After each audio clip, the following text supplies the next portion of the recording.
स्त्रियांमध्ये किडनी स्टोनचं प्रमाण का बरं जास्त आहे सर? त्याचं भारतात त्याचं प्रमाण खूप जास्त आहे आणि स्पेसिफिकली स्त्रियांमध्येच का बरं जास्त आहे? याच्यात 2-3 गोष्टी आहे. जसं वॉटर इंटेक स्त्रियांचा कमी असतो basically, most of the housewife किंवा वर्किंग वुमन.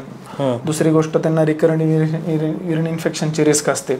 युरिन इन्फेक्शन सारखं होत राहिल्यामुळे युरिन इन्फेक्शनचं जे बेसिक कॉज आहे ते स्टोन्स आहेत. स्टोन्स का बनतात, त्याचे कंटेंट काय असतात basically, calcium, phosphorus, uric acid, याचे स्टोन्स कसं काय बनतात? तर हायड्रेशन नाही आहे. जर किडनीला जर पाणी भेटलं तर ते फिल्टर करू शकतात हे घटक. जर फिल्टर नाही झाले तर त्याचे स्टोन्स होणार. स्टोन्स झाले तर मग ते युरिन इन्फेक्शन करणार किंवा किडनी टेम्पररी डॅमेज करणार किंवा परमनंट डॅमेज करणार.